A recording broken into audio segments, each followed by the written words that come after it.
Uniform civil code ایک لق و دق صحرا ہے جس میں نہ راستہ واضح ہے نہ منزل متعین ہے.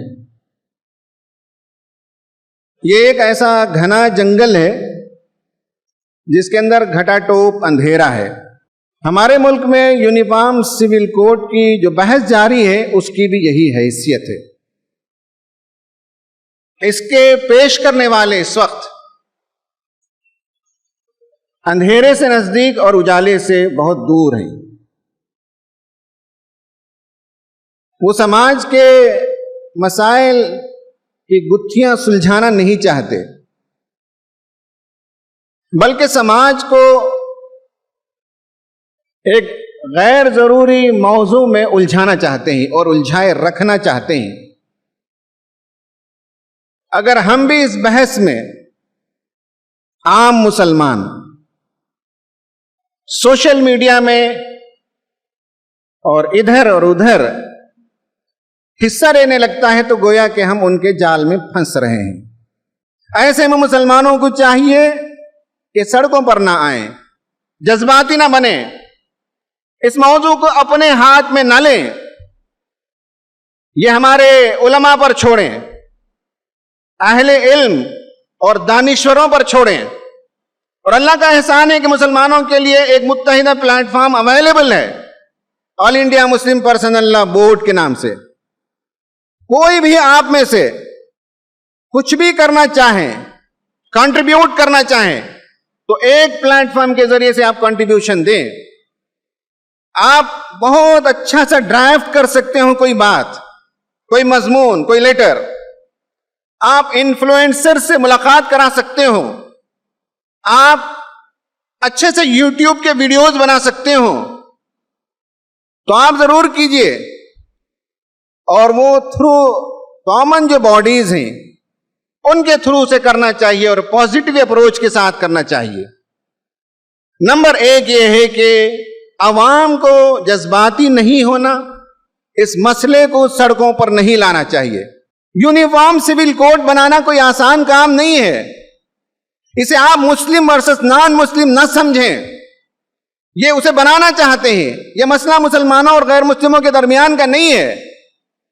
اس ملک میں دسیوں مذاہب پائے جاتے ہیں. اس ملک میں سینکڑوں ٹرائبز پائے جاتے ہیں، آدیواسی پائے جاتے ہیں. ان سب کا یہ ایشو ہے.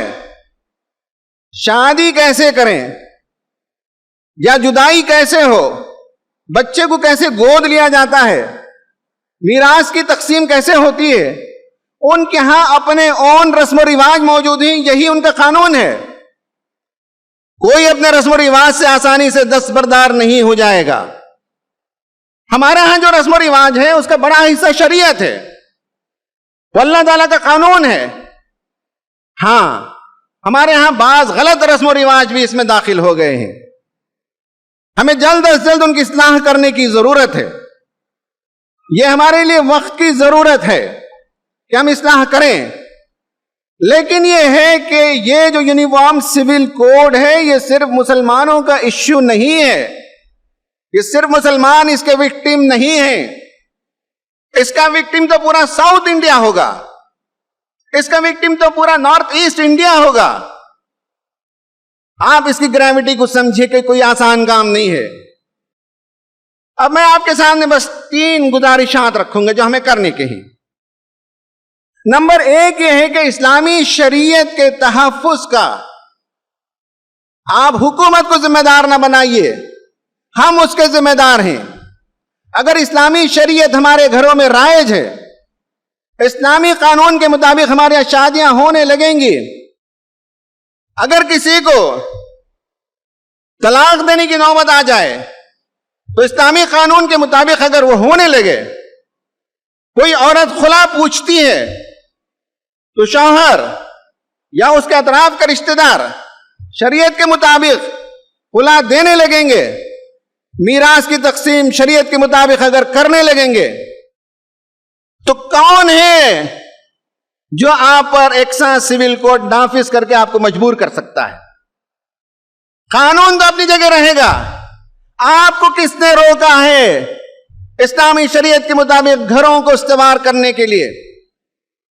نارتھ انڈیا کے بہت سے علاقوں میں مجھے جانے کا موقع ہوا، عام مسلمان نہیں، پڑھے لکھے مسلمان اور دیندار مسلمانوں کے گھرانوں سے بھی یہ شکایت آئی، لڑکیوں نے کہا، عورتوں نے کہا کہ ہمارے بھائی ہمیں میراث میں حصہ نہیں دیتے۔ کس نے روکا ہے شریعت پر عمل کرنے سے؟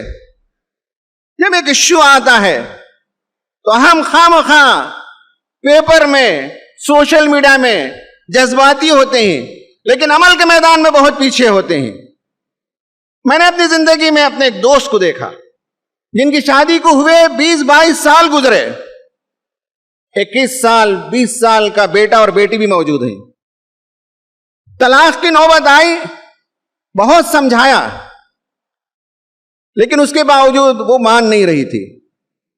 تو ایک ہوٹل لے گئے بچوں کے ساتھ، خوشگوار طریقے سے ڈنر ہوا۔ اس کے بعد عورت نے جو پیپر پیش کیا، بچوں کے سامنے اسے سائن کیا، بچوں سے پوچھا کہ تم کہاں رہنا چاہتے ہو؟ ان کے 3 بچے ہیں، تینوں نے کہا کہ ہم ابو کے ساتھ رہنا چاہتے ہیں۔ پھر شوہر نے پیپر سائن کرنے کے بعد کہا کہ میری طرف سے گفٹ ہے، چیک بھی سائن کیا، اور پھر کہا کہ یہ میرے پاس 3-4 پراپرٹیز، ایک پراپرٹی لو، یہ بھی میری طرف سے گفٹ ہے۔ پھر اگلے دن ان کے والدین آئے اور لے کر چلے گئے۔ قرآن نے جو بتایا ہے کہ عورت کو اگر رخصت بھی کرنا ہو تو احسن طریقے سے کرو، معروف طریقے سے کرو، دے دلا کر کرو، لیکن میرے پاس 10-20 کیسز ایسے آتے ہیں جن میں معلوم ہوتا ہے کہ تلخیاں اپنی انتہا پر پہنچتی ہیں اور شریعت کے خلاف طلاق بھی ہوتی ہے، خلا بھی واقع ہوتا ہے، مار پیٹ بھی ہوتی ہے، اور کیسی کیسی نوبتیں آتی ہیں۔ پہلا کام یہ ہے کہ اسلامی شریعت پر ہم عمل کریں گے، یہ ہم طے کر کے اٹھیں، اور اگر ہمیں کوئی چیز نہیں معلوم ہے تو پڑھنا سیکھیں، مطالعہ کرنا سیکھیں، قرآن سے معلوم کریں۔ کتنے نوجوان جب شادی کا وقت آتا ہے تو قرآن کھول کر پڑھتے ہوں یا اسلامی لٹریچر اٹھا کر پڑھتے ہیں کہ قرآن ہماری کیا رہنمائی کرتا ہے۔ کتنے لوگ ہیں جب اتفاق سے ان کے گھر میں طلاق اور خلا کی نوبت آ جاتی ہو تو کتاب اٹھا کر پڑھتے ہوں کہ اسلام ہمیں کیا طریقہ بتاتا ہے، یا اہل علم سے رجوع کرتے ہوں۔ کتنے لوگ ہیں جب ان کے گھروں میں کسی کی میت ہو جائے تو میراث کی تقسیم کے لیے اہل علم کی طرف رجوع کرتے ہوں۔ یہ پہلا کام ہے جو ہمیں کرنے کا ہے۔ ہر فرد طے کرے کہ ہم شریعت پر پابندی کریں گے، اور جتنے شریعت کے قوانین ہیں اپنے گھر میں اسے نافذ کریں گے، اور اگر شریعت کے مطابق آپ کی زندگی گزرنے لگی تو کوئی قانون آپ کا نقصان نہیں پہنچا سکتا۔ نمبر دوسرا کام یہ ہے کہ اسلام اور مسلمانوں کے سلسلے میں جو غلط فہمیاں پھیلائی جا رہی ہیں کہ ایک سے زائد شادیاں یہ کرتے ہیں، 4 شادیاں کرتے ہیں، یہ کثیر العیال ہوتے ہیں، بہت اولادیں ان کی ہوتی ہیں، اور نہ جانے کیا کیا جھوٹا پروپیگنڈا کرتے ہیں۔ دوسرا کام پڑھے لکھے لوگوں کا یہ ہے کہ آپ ریسرچ کریں اور ایک ایک موضوع پر علمی انداز سے لکھیں اور بولیں۔ کسی چیز کا ڈیٹا ہمارے پاس موجود نہیں ہے۔ بار بار یہ کہا جاتا ہے کہ اتنی لاکھ لڑکیاں مرتد ہو گئیں، اسلام چھوڑ کر چلی گئیں۔ کسی بندے کے پاس کوئی تحقیق نہیں ہے، کوئی نمبر نہیں ہے، کوئی ریسرچ نہیں ہے۔ وہ جو چاہتے ہیں وہی بات ہم بھی بولنے لگتے ہیں اور مسلمانوں کے اندر ایک خوف کی کیفیت پیدا کرتے ہیں۔ تو دوسرا کام ہے پڑھے لکھے لوگوں کا کہ اسلام اور مسلمانوں کے سلسلے میں، خاص کر شرعیہ قوانین کے سلسلے میں جو بدگمانیاں اور مس انڈرسٹینڈنگ پھیلائی جا رہی ہیں ان پر علمی طور پر آج کی زبان میں تحقیقی انداز سے لکھنے اور بولنے کی ضرورت ہے۔ اور تیسری اور آخری بات یہ ہے کہ اسلام کی دعوت کو لوگوں کے سامنے پیش کرنا ہمارا کام ہے۔ یہ بہترین موقع ہے، یہ بہترین اپرچونٹی ہے۔ اسلام ایک نظام رحمت ہے، اسلام کی آئلی تعلیمات رحمت ہیں، صرف مسلمانوں کے لیے نہیں، عام انسانوں کے لیے رحمت ہیں۔ یہ بہترین موقع ہے لوگوں کو ہم بتائیں اسلام کا نکاح کا جو سسٹم ہے، سپریشن کا جو سسٹم ہے، اڈاپشن کا جو سسٹم ہے، پراپرٹی اور انہیریٹنس کا جو سسٹم ہے، یہ ہمیں اپنے غیر مسلم دوستوں کو بتانے کی ضرورت ہے۔ یونیفارم سول کوڈ کی مخالفت سے زیادہ یہ کام اہم ہے کہ اسلامی تعلیمات کو دنیا کے سامنے پیش کریں۔ یہ نصرت دین ہے۔ یا ایھا الذین آمنوا کونوا انصار اللہ، اے مسلمانوں اللہ کے مددگار بنو، اللہ کے دین کے مددگار بنو، اللہ کے دین کی حمایت کرو۔ یہ تمہارا کام ہے، یہ تمہارا فریضہ ہے۔ اللہ تعالیٰ سے دعا ہے کہ اللہ تعالیٰ ہمیں شریعت پر عمل کرنے کی توفیق عطا فرمائے اور اس نظام رحمت کو دنیا کے سامنے پیش کرنے کی توفیق عطا فرمائے. آمین. وآخر دعوانا ان الحمد للہ رب العالمین. اقول قولی ھذا استغفر اللہ لی ولکم اجمعین.